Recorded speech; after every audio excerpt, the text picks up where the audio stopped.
Do you want to start incorporating real whole grains into your daily diet, but maybe you just kind of don't know where to start?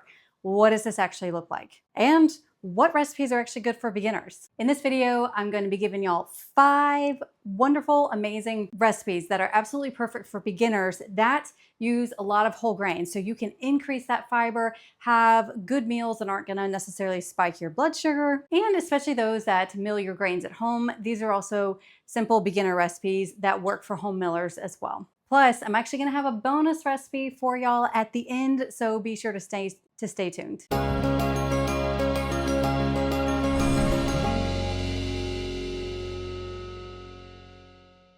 Hey y'all, welcome back to Grains and Grit. My name is Felicia, and on this channel, we talk all things real whole grains from a biblical perspective.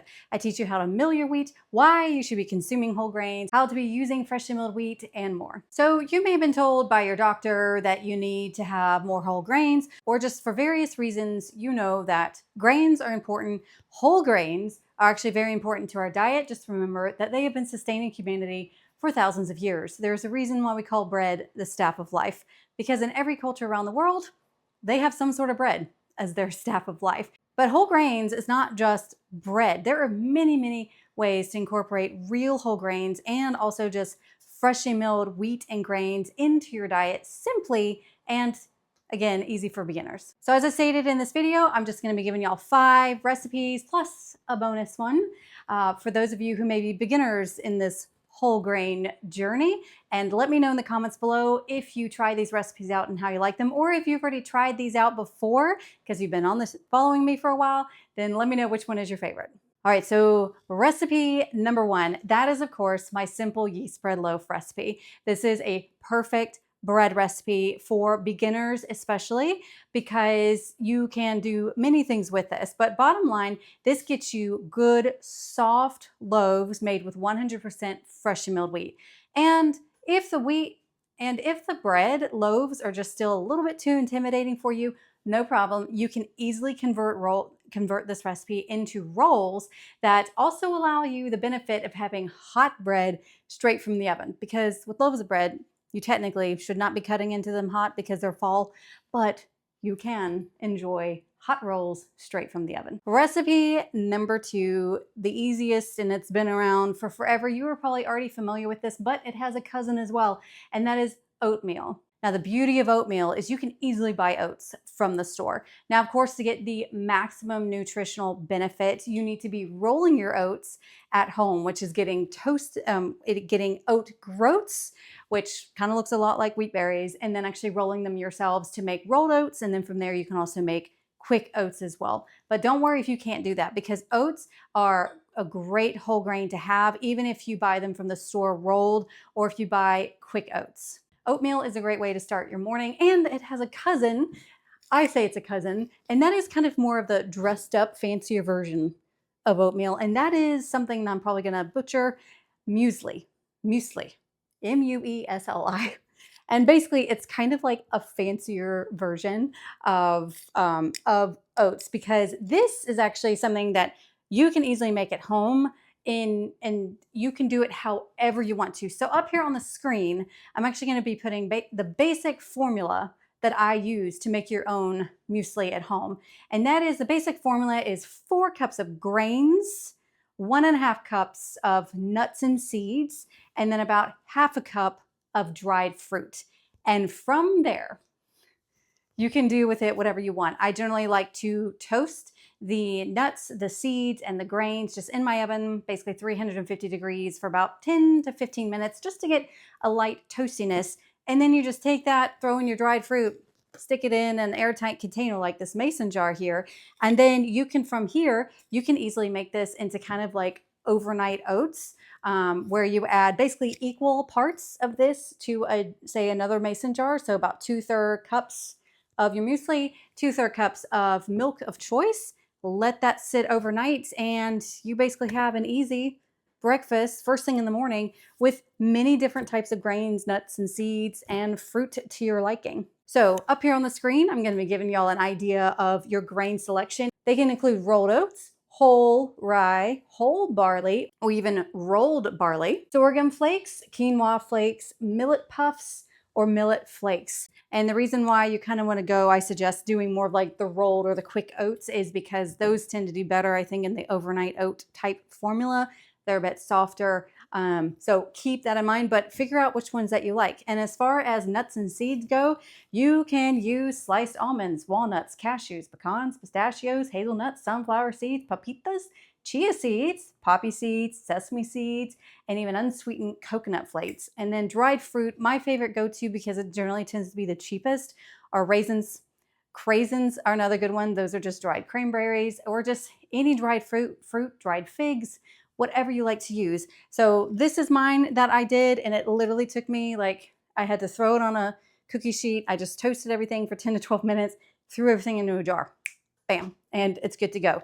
You can also use this like over a cereal, or you make just a cereal with it. There's just many different ways, but super easy to make it yourself.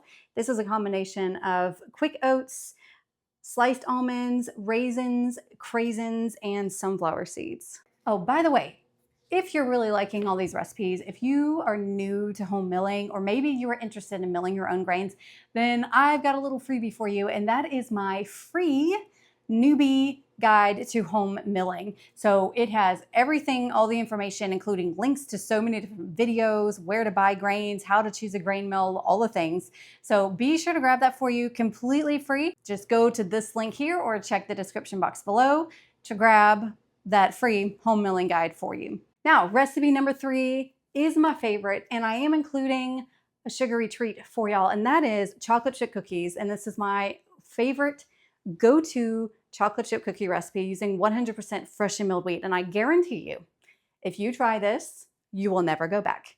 Even if you are like diehard Toll House, back of the Toll House cookie thing, cookie recipe person, you're going to be converted, because not only are you able to get the whole grain, so you're getting the fiber, you're getting the B vitamins, the vitamin E, all the beneficial nutrients. It's in cookie format, which means kids will gobble this up.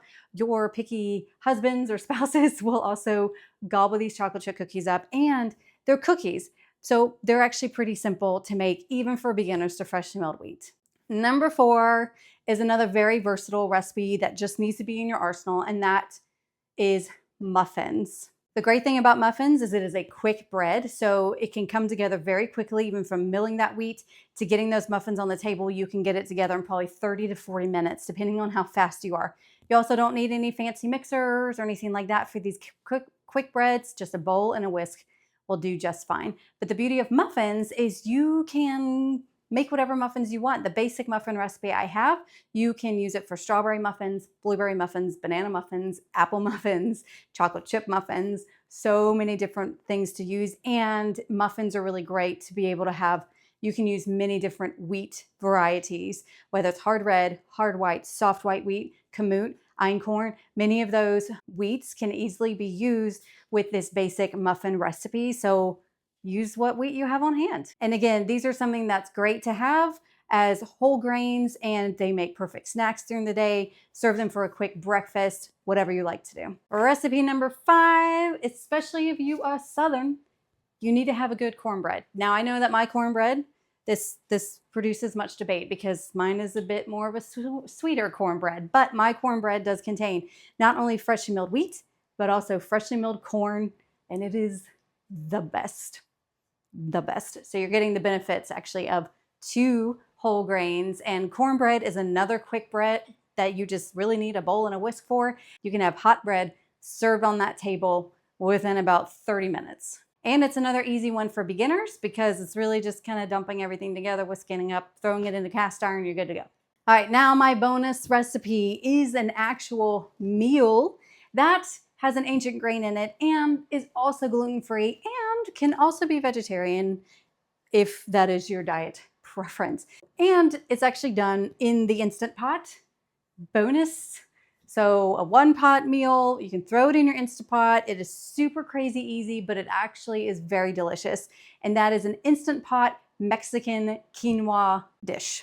And trust me, it is so good. And you have beans with it as well. So not only do you have black beans, you got corn, you have the benefits of quinoa, which is a high protein grain. You can also choose to cook with any sort of stock that you like, whether it's vegetable stock, chicken stock, beef stock, whatever you want. Now this is actually not my recipe. This is another recipe that will be in the description. This is someone else's recipe, description box below, but here's how I like to modify it. So I actually first like to make this dish pretty much as the recipe states. I just typically use chicken stock instead of vegetable broth because I always have chicken stock on hand. And then I serve it like that with some bread, maybe make you up some tortillas. It's really, really good. This makes a great lunch. It makes a good supper. You can then beef it up by actually adding on a protein such as a chicken. I would not cook it in the Instant Pot. That's different times. But say you have, leftover rotisserie chicken or just leftover chicken from something, you can chop or shred that up, throw it in. I've actually thrown in some cooked venison I've had before. And then another thing that I do to modify is the next day, instead of serving it, because this is more of something that's served like on a plate, the next day I actually add in more stock and basically turn it into a hearty stew and add in some meat to that. And you basically have repurposed a dish in a slightly different way. Super easy, and it is really, really good. And I put that as kind of the bonus recipe because I know hearing quinoa may intimidate people, but it is an easy grain to work with. It may also get you out of your comfort zone, but it's just one of those recipes that it's a whole meal, crazy easy to put together for a lunch, supper, or whenever you want. So once again, be sure to check out the description box below for the links to all of these recipes. And if you're wanting a further in-depth tutorial on how to make especially my simple yeast bread loaf recipe, then be sure to check out this video here that teaches you how to make this delicious bread with 100% freshly milled wheat. And of course, be sure to grab that free home milling guide for y'all in the description box below. And as always, y'all have a wonderful day. Bye.